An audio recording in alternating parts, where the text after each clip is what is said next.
is Jackson Smith. I'm a senior this year, and I've ran cross country for a lot of years, to say the least. I started in third grade, and now this is going to be my last year running. But I like to run, stay healthy, makes me feel good. When you're out there in nature, just feeling the breeze, you're in your own world for a little bit, and I enjoy it. But today, I'll be reading How the Sun Was Brought Back to the Sky by Mirror Ginsburg. Let's get started. How the sun was brought back to the sky. One day, great clouds, huge as mountains, covered the sky.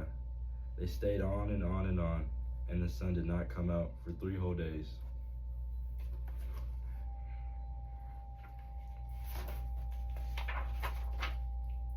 The chicks got worried. It was cold and sad without sunshine. Where could the sun have gone? They cried. We'll go and bring it back into the sky. How will you find it? Clucked the mother hen. Do you know where it lives? We don't know where it lives, the chick said, but we shall ask the way of anyone we met. The mother hen prepared the chicks for the long journey. She gave each one a grain of rye and a poppy seed. This is the mother chick giving the little baby chicks the little seeds. The chicks set out. They walked and walked until they reached a vegetable patch. In the middle of it was a huge head of cabbage, and on the bottom leaf sat a snail. He was large with big horns, and he carried his house on his back. Snail, snail, the chicks asked, can you tell us where the sun lives? I don't know, asked the magpie over on the fence. She might tell you. These are the baby chicks asking the snail for the directions to find the sun.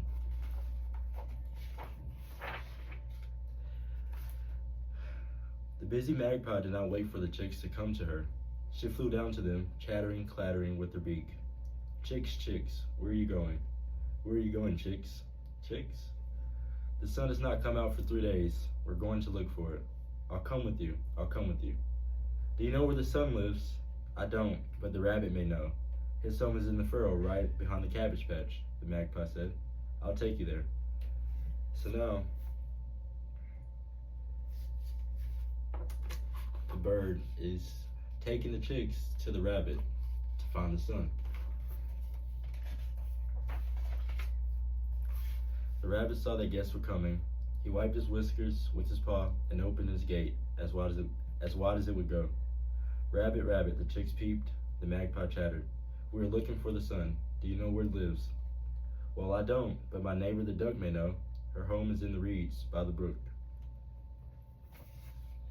So now they've met the rabbit, and the rabbit still does not know where the sun is. So now the rabbit, the bird, and the chicks are all on their way to look for the sun. The rabbit led them to the brook. The duck's house stood right by the water, and a boat was tied up nearby. Are you home, neighbor? Cried the rabbit. I'm home, home, quacked the duck.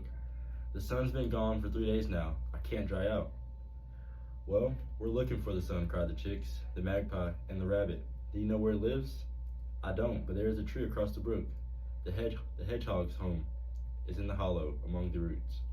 He's sure to know. He knows everything. And so now, the duck, the rabbit, the chicks, and the bird are all going to the hedgehog to find the sun.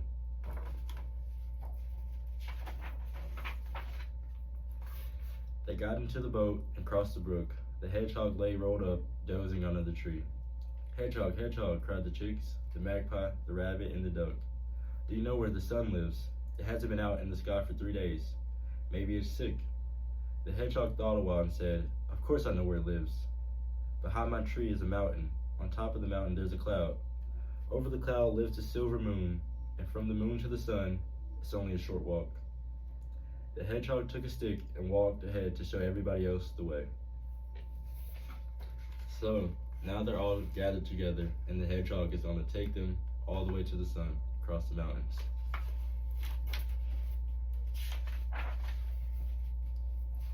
They climbed to the top of the mountain where the cloud was resting. The chicks, the magpie, the rabbit, the duck, and the hedgehog got up on the cloud. They sat down comfortably to make sure they wouldn't fall off, and the cloud flew with them straight to the moon's house. So they all climbed to the top of the mountain, and they got on top of a cloud. They all sat together to fly to the moon.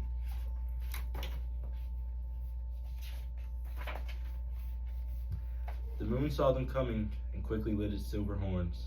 "Moon, moon," cried the chicks, the magpie, the rabbit, the duck, and the hedgehog. "Show us where the sun lives. It hasn't come out for 3 days, and everything is sad and cold without it."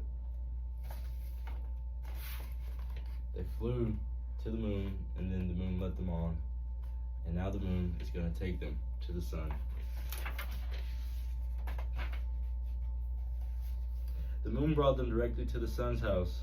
The windows were dark. There was no light anywhere. The sun, they thought, must be asleep and didn't want to wake. Now they're at the sun's house, but it's still dark. There's no light yet.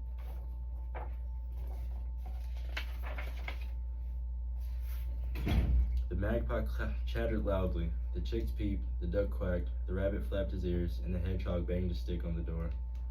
"Sun, sun, world's delight, come out, give us warmth and light."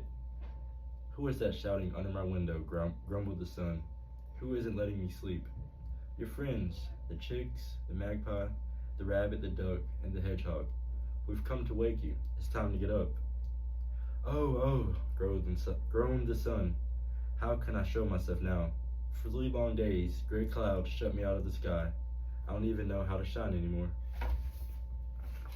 The sun is sad. The clouds are shutting him out and never letting him shine his light.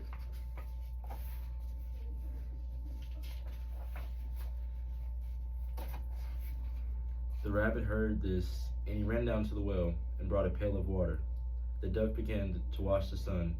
The magpie dried it with a towel. The hedgehog polished it with his bristles, and the chicks picked every speck of dust off his face. So now they're cleaning the sun to get him shiny again so he can be happy and for him to shine brightly over the clouds.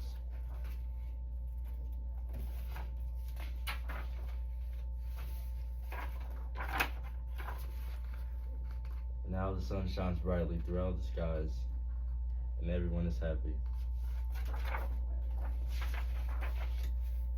The sun looked out of the sky, clean, fresh, and golden, spreading light and warmth everywhere. And all the animals slid down its rays back to their homes. Their mother hen came out into the sunshine. "Cluck, cluck," she called to her chicks. They gathered around her, running here and there, looking for crumbs and seeds, as bright and gray and golden as the sun itself.